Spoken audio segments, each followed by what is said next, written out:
വൈകുണ്ഠാമൃതത്തിൻ്റെ ഈ ധന്യമായിട്ടുള്ള വേദിയിൽ അധ്യക്ഷത വഹിക്കുന്ന ആദരണീയനായിട്ടുള്ള ശ്രീ മോഹൻദാസ് അവർകൾ,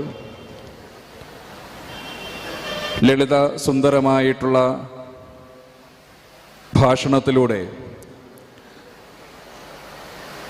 ഈശ്വരഭക്തിയുടെ പ്രാധാന്യം നമുക്ക് മുമ്പാകെ വിവരിച്ച ആദരണീയനായിട്ടുള്ള ഉദ്ഘാടകനും പോണ്ടിച്ചേരി പൊതുമരാമത്ത് വകുപ്പ് മന്ത്രിയുമായ ആദരണീയ ശ്രീ ലക്ഷ്മി നാരായണൻ അവർകൾ, വേദിയിൽ ഉപവിഷ്ടരായിട്ടുള്ള ഗുരുജനങ്ങളെ, സദസ്സിൽ ഉപവിഷ്ടരായിട്ടുള്ള അമ്മമാരെ, സഹോദരങ്ങളെ, ഈ യജ്ഞത്തിൻ്റെ സംഘാടകരെ, ഏവർക്കും സാദര നമസ്കാരം. ഗുരുഭവനപുരിയിൽ നയനം നാരായണത്തിൻ്റെ ഈ വേദിയിൽ നിന്ന് സദസ്സിലെ നയനങ്ങളിലേക്ക് നോക്കുന്ന സമയത്ത് ആ നയനങ്ങൾ അത്ര സന്തോഷകരമായിട്ട് അനുഭവപ്പെടുന്നില്ല. ഒരുപക്ഷെ പരിപാടികളുടെ തിരക്കുകൾ മൂലമാവാം, ഉഷ്ണത്തിൻ്റെതായിട്ടുള്ള ക്ഷീണം കൊണ്ടാവാം, വിശപ്പ് കൊണ്ടാവാം. നയനങ്ങളിൽ ചില ആൾക്കാരുടെ നയനങ്ങളിൽ ഒരു സന്തോഷം കാണുന്നുണ്ട്. അർത്ഥം അധിക നേരം സംസാരിക്കരുതെന്ന് ആ നയനങ്ങൾ പറയുന്നുണ്ട്. എങ്കിലും ഒന്ന് രണ്ട് കാര്യങ്ങൾ, നമ്മുടെ ജീവിതത്തെ ഏറ്റവും മനോഹരമാക്കുന്നത് നമ്മുടെ കണ്ണുകളാണ്. ഭഗവാനെ ഏറ്റവും അധികം നമ്മൾ വിശേഷിപ്പിക്കുന്നതും അദ്ദേഹത്തിൻ്റെ കണ്ണുകളെ കുറിച്ച് വർണ്ണിച്ചുകൊണ്ടാണ്. നമ്മളൊന്ന് ഓർത്തു നോക്കിയാൽ കണ്ണുകളുമായിട്ട് ബന്ധിപ്പിച്ച് ഭഗവാൻ എത്രയധികം പേരുകളാണുള്ളത്, അല്ലേ? നളിനാക്ഷൻ, പത്മലോചനൻ, പത്മവിലോചനൻ, കമലനയനൻ, താമരാക്ഷൻ, താമരക്കണ്ണൻ എന്നു വേണ്ട ഒട്ടനവധി പേരുകൾ നമ്മുടെ കണ്ണന് അല്ലെങ്കിൽ ഭഗവാന് കണ്ണുകളെ വർണ്ണിച്ചുകൊണ്ടുണ്ട്. കണ്ണൻ എന്നുള്ള പേരിനകത്ത് തന്നെ കണ്ണുണ്ട്. നമ്മൾ നമ്മുടെ മക്കളെ ഏറ്റവും അരുമയോടുകൂടി, ഏറ്റവും സ്നേഹത്തോടു കൂടിയിട്ട് വിളിക്കുന്നത് കൺമണി എന്നാണ്. ഇവിടെ ഇരിക്കുന്നത് ഭൂരിപക്ഷം അമ്മമാരാണ്. ആ അമ്മമാർ ഒരിക്കലെങ്കിലും തന്റെ മക്കളോട് പറഞ്ഞിട്ടുണ്ടാകാതിരിക്കത്തില്ല, ഞാൻ നിന്നെ കണ്ണിലെ കൃഷ്ണമണി പോലെയാണ് കാത്തു വളർത്തിയത് എന്ന് പറയാത്ത ഒരമ്മമാർ പോലും ഉണ്ടാവില്ല. കാരണം നമ്മുടെ ജീവിതത്തിൽ കൃഷ്ണമണിക്ക് അത്രമേൽ പ്രാധാന്യമാണുള്ളത്. കാരണം എന്താണ്? ഈ കാഴ്ചയില്ലായിരുന്നുവെങ്കിൽ നമ്മുടെ ജീവിതം എങ്ങനെയാണ് എന്ന് നമുക്ക് ചിന്തിക്കാൻ സാധിക്കുമോ? ഇപ്പോൾ ഈ ഒരു മഹത്തായിട്ടുള്ള യജ്ഞത്തെ അനുഭവിക്കുവാൻ സാധിക്കുന്നത് നമുക്ക് കാഴ്ചയുള്ളത് കൊണ്ടല്ലേ? നമ്മൾ ഇവിടെ വന്നത് കാഴ്ചയുള്ളത് കൊണ്ടാണ്, നമ്മൾ നാരായണീയം പാരായണം ചെയ്തത് കാഴ്ചയുള്ളത് കൊണ്ടാണ്, നമുക്ക് ഭഗവാനെ ദർശിക്കുവാൻ സാധിച്ചത് നമുക്ക് കാഴ്ചയുള്ളത് കൊണ്ടാണ്, നമ്മുടെ അച്ഛനമ്മമാരെ നമ്മൾ കണ്ടത് കാഴ്ചയുള്ളത് കൊണ്ടാണ്, നമ്മുടെ മക്കളെ നമ്മൾ കണ്ടത് നമുക്ക് കാഴ്ചയുള്ളത് കൊണ്ടാണ്. സുന്ദരമായിട്ടുള്ള ഈ പ്രകൃതിയെ, ലോകത്തെ, നക്ഷത്രങ്ങളെ, ചന്ദ്രനെ, സൂര്യനെ ഒക്കെ നമ്മൾ അറിഞ്ഞത്, അനുഭവിച്ചത് നമ്മുടെ കണ്ണുകളിൽ കൂടിയാണ്. പക്ഷെ അതോടൊപ്പം തന്നെ നമ്മൾ പറയാറുള്ള ഒരു പ്രയോഗമുണ്ട്, കണ്ണുണ്ടായാൽ മാത്രം പോരാ, കാണണം. അതെന്താ അങ്ങനെ പറയാൻ കാരണം? ഒരിക്കൽ പ്രശസ്തനായിട്ടുള്ള ഒരു ചിന്തകൻ, അദ്ദേഹം ഒരു ബസ്സിൽ യാത്ര ചെയ്യുന്ന സമയത്ത് ആ ബസ്സിൽ ഒരു ഭിക്ഷക്കാരൻ കയറി. അദ്ദേഹം പറഞ്ഞ ഭിക്ഷാവാചകം ഇതായിരുന്നു: ഞാൻ കണ്ണില്ലാത്ത ഒരു കുരുടനാണേ, കണ്ണില്ലാത്ത ഒരു കുരുടനാണേ, എന്തെങ്കിലും നൽകണേ, എന്തെങ്കിലും നൽകണേ എന്ന്. അപ്പൊ ഇത് കേട്ട സമയത്ത് ആ ചിന്തകന്റെ മനസ്സിൽ പെട്ടെന്ന് ഒരു ബോധ്യം വന്നു.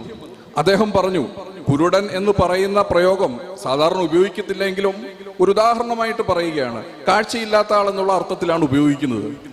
എന്തുകൊണ്ടായിരിക്കും ആ ഭിക്ഷക്കാരൻ ഞാൻ കണ്ണില്ലാത്ത കുരുടനാണ് എന്ന് എടുത്തു പറഞ്ഞത്? അപ്പൊ കുരുടന്മാര് രണ്ടു തരമുണ്ട്. ഒന്ന് കണ്ണില്ലാത്ത കുരുടന്മാരും, രണ്ട് കണ്ണുള്ള കുരുടന്മാരും. എന്താണ് ഈ കണ്ണുള്ള കുരുടൻ എന്ന് പറഞ്ഞതിന്റെ അർത്ഥം? കണ്ണുണ്ടെങ്കിലും നമ്മളെല്ലാം കാണുന്നില്ല. മാതാ അമൃതാനന്ദമായി രസകരമായിട്ടുള്ള ഒരു ഉദാഹരണം പറയാറുണ്ട്. അമ്മ പറയും, ഒരു വലിയ A4 ഷീറ്റ് എടുത്തിട്ട് അതിന്റെ നടുവിൽ പേന കൊണ്ടൊരു കുത്തിട്ടിട്ട് ആ പേപ്പർ ഉയർത്തി കാണിക്കുക, എല്ലാവരോടും ചോദിക്കുക, നിങ്ങൾ എന്താണ് കാണുന്നത്? ഉത്തരം നമുക്ക് എല്ലാവർക്കും അറിയാം. എല്ലാവരും പറയും, ഞങ്ങളൊരു കുത്ത് കാണുന്നു എന്ന് പറയും. ഒരാൾ പോലും ആ പേപ്പർ കാണുന്നു എന്ന് പറയില്ല. കാരണം ആ കുത്തിനേക്കാൾ എത്രയോ വലുതാണ് A4 ഷീറ്റ്. എല്ലാവരും പറയാം ഞങ്ങൾ ആ കുത്ത് കാണുന്നുണ്ട് എന്ന് പറയും, പക്ഷെ ആരും ആ പേപ്പർ കാണുന്നുണ്ട് എന്ന് പറയുകയില്ല. ഇതേപോലെയാണ് നമ്മുടെ സ്ഥിതി. നമ്മൾ നമ്മുടെ സമൂഹത്തിൽ നമുക്ക് ചുറ്റുമുള്ള പലതും കാണുന്നില്ല.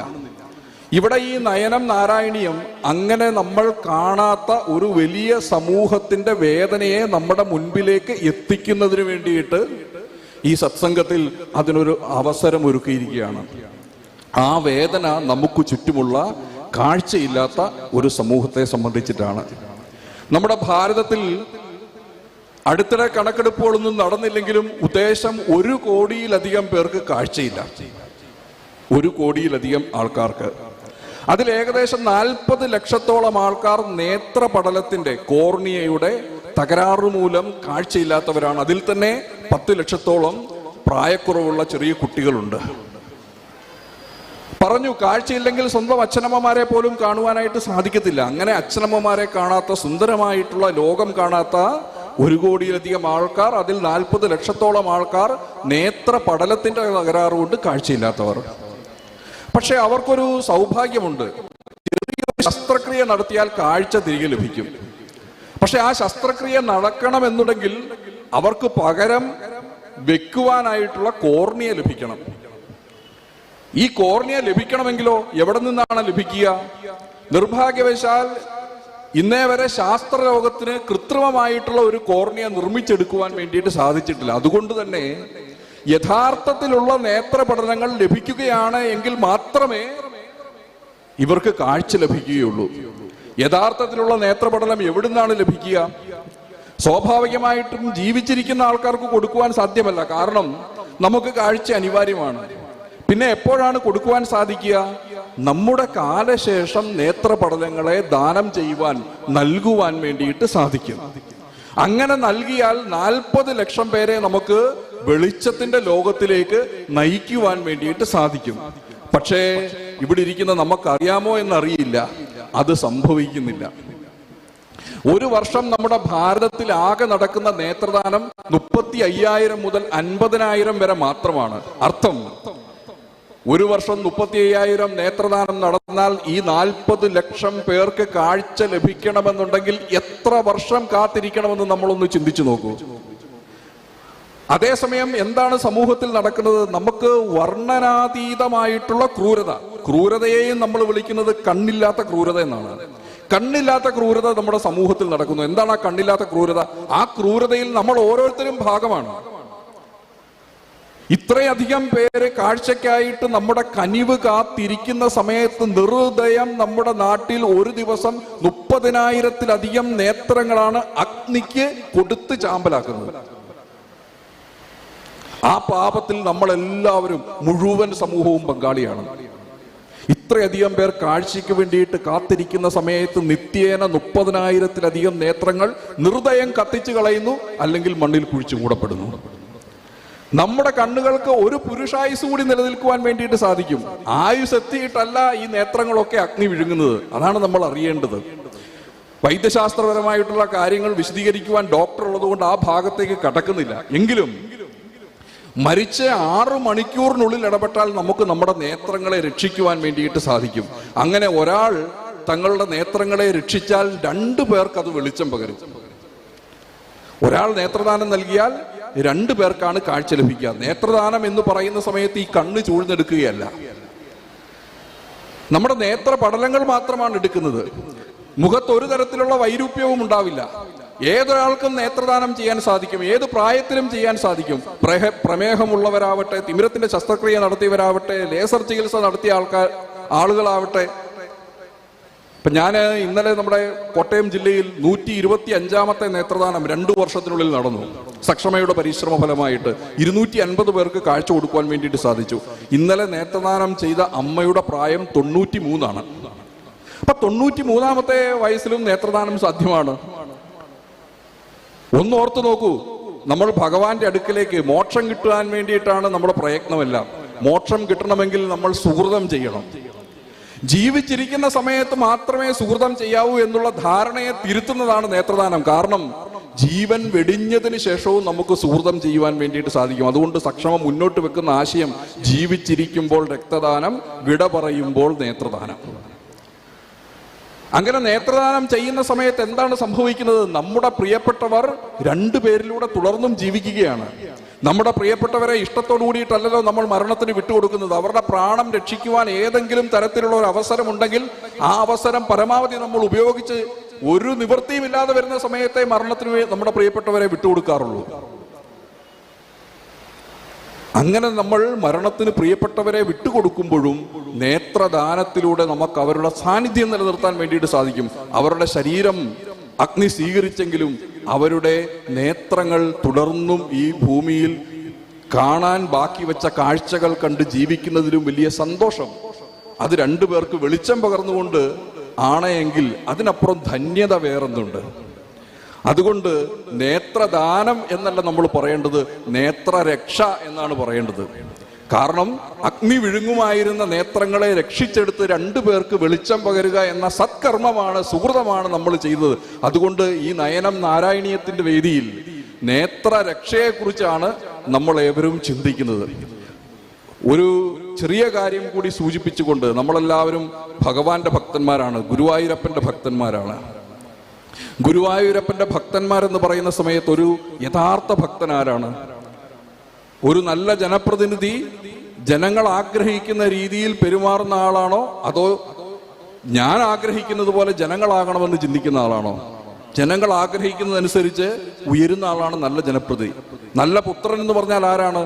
അച്ഛനും അമ്മയും തന്റെ ആഗ്രഹങ്ങൾ മുഴുവൻ സാധിച്ചു തരണം എന്ന് ചിന്തിക്കുന്ന ആളാണോ?